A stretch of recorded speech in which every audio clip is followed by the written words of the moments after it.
I'm Justin Davis, and this is Drone Camps RC.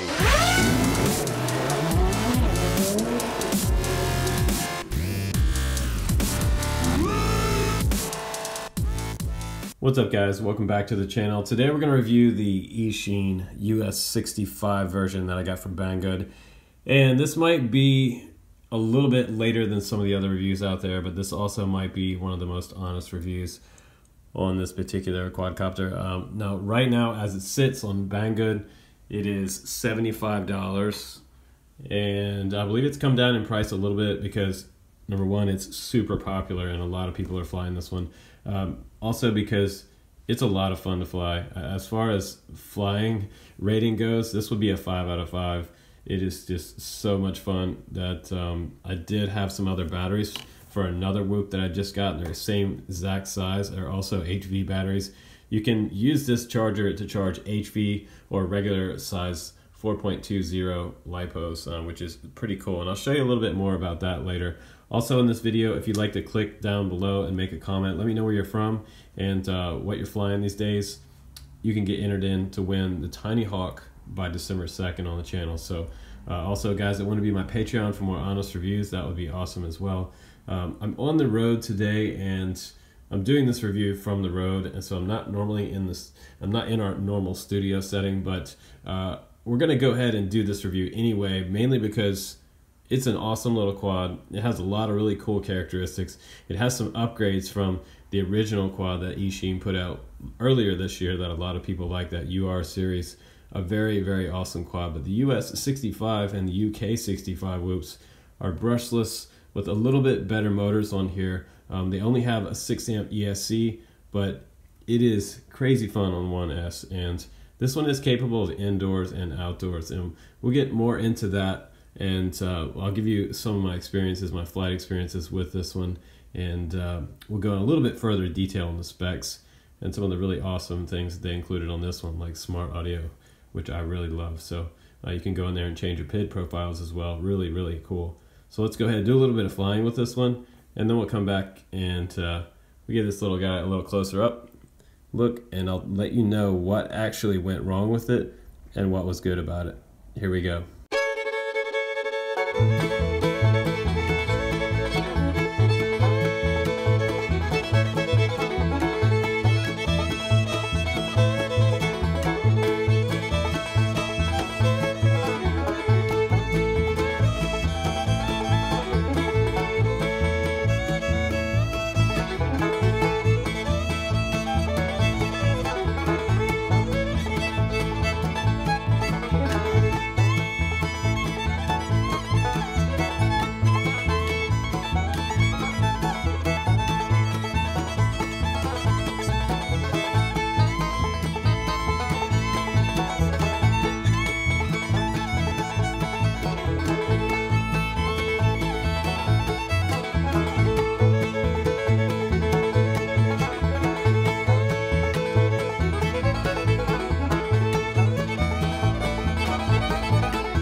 All right, guys, welcome back from that flight test. Here it is, the little US 65 version with the American flag hydro dip on top of the frame.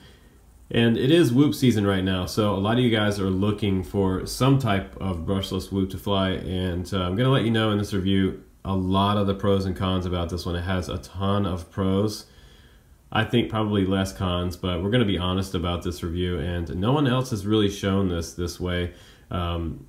I've had this one flying for about half the day today, and this is the condition that it's in after I've been flying it half the day.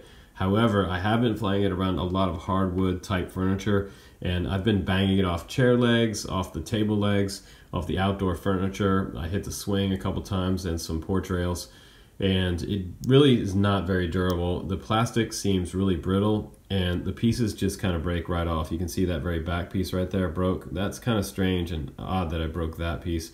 I also broke the rear prop guard right there, the front one, and this one here. But the good thing is that I didn't break the structure supports coming from the middle of the frame or the outside pieces right here. So the motors are still staying pretty rigid with the frame.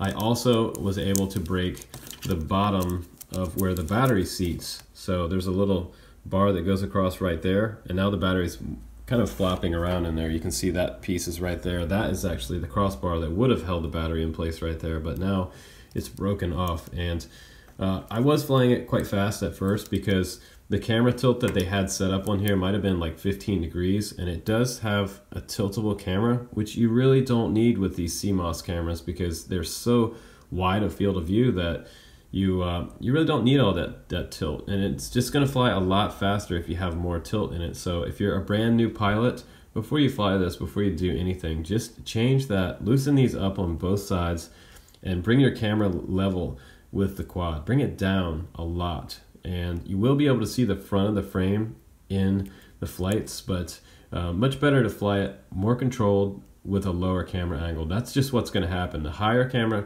angle tilt you have, the faster the quad's going to go. And indoors, honestly, if you're just trying to have a good time and make some really tight small little gaps underneath your dining room table and stuff like that, it's going to be much better if you have less tilt.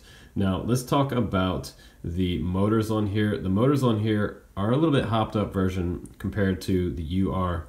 The UR version that was really popular, I believe those were 17,000 kVs, and these are 063, and these are actually 19,000 kV motors with an open bottom design. Really cool little micro brushless design. 3 bolts on the bottom right there, and you can see the little C clamps.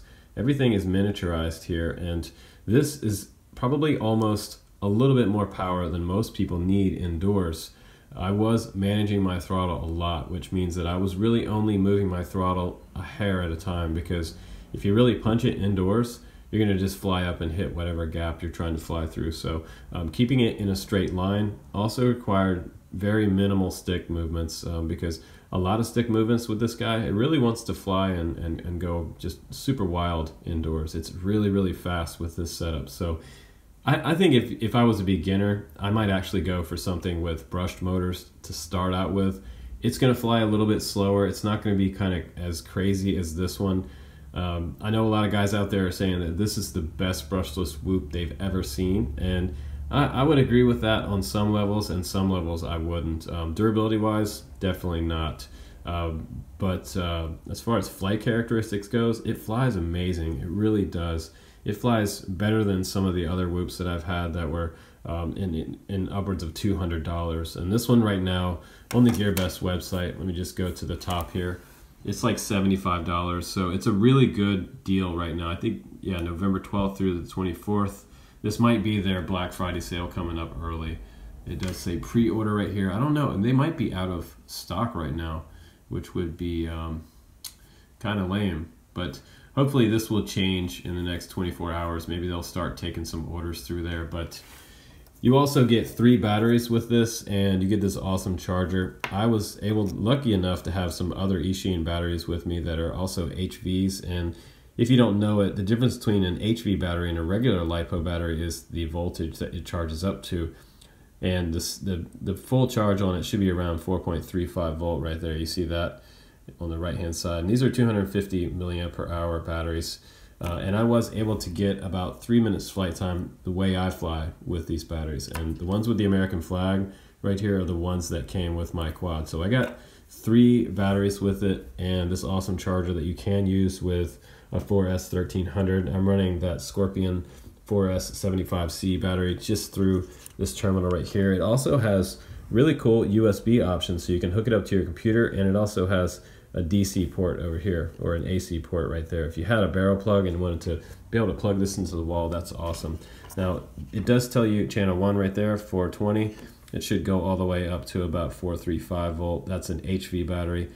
The regular LiPo is going to be 4.20 volts, and you can change the charge amps 0.6 right here and 0.2 right there. You can also change the high voltage to a regular 4.20 charge. If you want your batteries to last a little bit longer, you can charge these up to 4.20 and they will fly just like a regular LiPo. The HV is just going to give you a little more time, and if you do charge them as HVs, you know, they might not last as long as the regular charge. So that's totally up to you whether you want to charge them on 4.2 or 4.35. Either way, I charged them all up to 4.35 just to get the longest flight time that I could. Now, the longest flight time that I was able to get with these batteries was around 4 minutes total flight time. So getting up close to 4 minutes with indoor whoop is actually really cool, because in the early days with some of the other batteries that we used that were under 200 milliamp per hour batteries, say like, well, I believe they were like 180s or something, or 160. I even remember some that were down to like 120, and we were only getting like a minute and a half. And even though you had like 10 batteries, that was a little over 10 minutes flight time, and it just really wasn't enough in the beginning. We did have some cool little events where we had multi-GP brushed whoop little parties, and that was a lot of fun, but they were really short races because of that. So now we're able to get in upwards of 3 minutes, and we're at a good spot with these brushless whoops. Plus we get way more power, and the motors probably won't go bad as quick as something like a brushed motor. But also on the bottom of here, you do have that AIO built-in ESC and flight controller combo. We have an F3 on here, so it does fly really stable. One thing I also did was I tucked the battery wire up through the back right here to keep this from moving too far forward. Now it does have a bind button on the very front as well. So if you look right here, when you plug this guy in, you're going to bind it on D16. So inside your Taranis, go inside the model, select bind, start the bind process, and then once it's binding, go ahead and plug the battery in on this. It's going to flash white, and you're going to press in this little gold button in here in the very front. You might be able to see it just right there behind that standoff. And there's a little antenna right beside it. So that little black wire sticking out right there, not the braided one, this one right here, that is the antenna wire that should come out the bottom like that. But I was getting plenty of range with that antenna setup in D16. And D16 is going to allow you to do smart audio as well. So you'll go inside your radio, you'll go into the Lua scripts, and what you're going to do is you're going to go to the next menu over, and you're going to go to finding sensors. And once it finds the sensors on there, it's going to show all kinds of data and telemetry coming from this quad. You'll get all your RSSI and everything else. That's a really awesome side of this quad. This is the biggest upgrade for this particular quad, is the RSSI and being able to do smart audio from the VTX.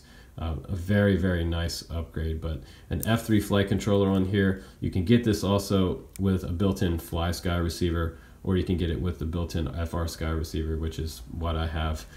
The flight controller works great. It has perfect OSD on here. I love the OSD. It looks really solid and really clear. You also have built-in ESCs that are 6 amp, so you can't do anything over 1S. I wouldn't even try that. But turtle mode also worked without blowing up the ESCs, which was great, because I did turtle mode outside and I also tried it out inside, and both ways worked just fine. Now, some people will say that if you do turtle mode on these, you're risking blowing out the ESCs. I did not have a problem with that, so that is good news for you guys. Also, if you're brand new to flying, this is also great, because if you blow out a motor, say you do blow out a motor, one of your motors stops working, you have done one of two things. You have blown out an ESC or you've blown out the motor. Most times it might be the motor. Maybe if you find out that it is the motor by going into BL Heli Configurator and you see that you only have 3 ESCs, that means you have to replace the whole board, flight controller, and everything. If it's just the motor, they're plug and play, because right underneath here, you can see that the black wires are going to be your, let's see, this is going to turn to the right, so that red wire is going to be your clockwise, and the black wire is going to be your counterclockwise on this other side right here. But pretty cool that it does have plug and play motors, so not a lot of soldering needed, and a built-in receiver is also really, really cool. The only drawback between an AIO setup like this is that if your ESC goes bad, you got to replace the flight controller, everything. But we'll talk about some prices on those parts if I can find those. I believe it's called the Crazy Bee F3 as well, and if you did have to replace that, it's going to be $32.99 on the Banggood website. So the motors are also pretty cheap. I believe those are under $10 a piece. So I would probably say they're probably just about $15 for 4. But I'll try to put all the links and parts and things for you guys down there below, and also some of the additional canopies that they offer. I think the additional canopies, if you bust one up, I believe those are also around $3. So they're super cheap. If you busted up your frame, the frame is also $4.99, so that's not bad either. This entire frame right here is $5. So to get mine installed on a new frame is not bad, because really I don't need a new canopy. A total frame cost would be $8 including the canopy. Now mine is all busted up, so I'm not going to weigh it the way it came, do any live weigh-ins for this one, but it does say on the website that it weighs right around 21.5 grams without the battery, and the total takeoff weight with the battery, that 1S250 that came along with it, is actually 28 grams. So it's a little bit heavier than some of the other whoops that I've built in the past. Like a brushed whoop I built a couple years ago was around 21 grams. So it just gives you kind of an idea of what the weight range is. But again, we have brushless motors on this one, which do make it quite a bit heavier. That's the extra 7 to 8 grams that you're getting on this one, but it's well worth it because it makes it more of an indoor-outdoor quad. Now, advice for flying outdoors, I think you could fly this just fine outdoors on a really calm, non-windy day. On the days where there's wind, you can fly it outside, but you might end up back in the trees somewhere because it's really going to push this little guy around. They also say that they have quad props coming out for this. It came with 2 sets of these tri-props, which is kind of cool. 3-blade props are pretty standard with most of our race quads these days, and they work just fine. The 4-blade props are probably going to give you a little more punch out. They're probably not going to extend the flight time. Other people have been taking the 4-blade props and actually taking a pair of snips and just snipping off 2 blades and making these 2-bladed props, and you'll actually do a little better with your battery time. It'll fly just a little bit longer. So that's another quick tip about this particular whoop. But let's go ahead and summarize it now. Let's give it a star rating on a few different levels. Fun factor is a 5 out of 5 for this particular quad. I love it. I can't stop flying it, and tonight I'm going to fly it even more.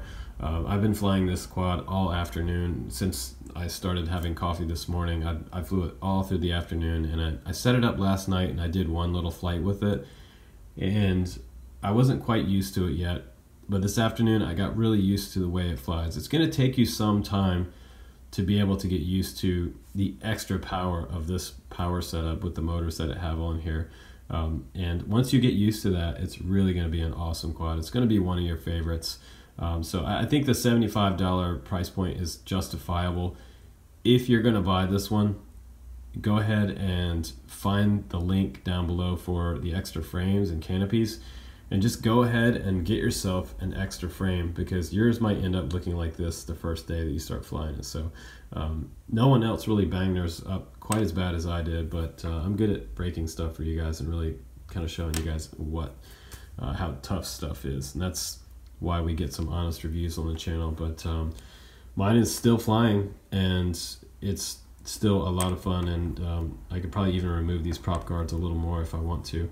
It might even fly a little bit better without the prop guards, but we'll see how these props hold up. Now, as far as an overall rating for this quad goes, I'm gonna say a 4.6 out of 5.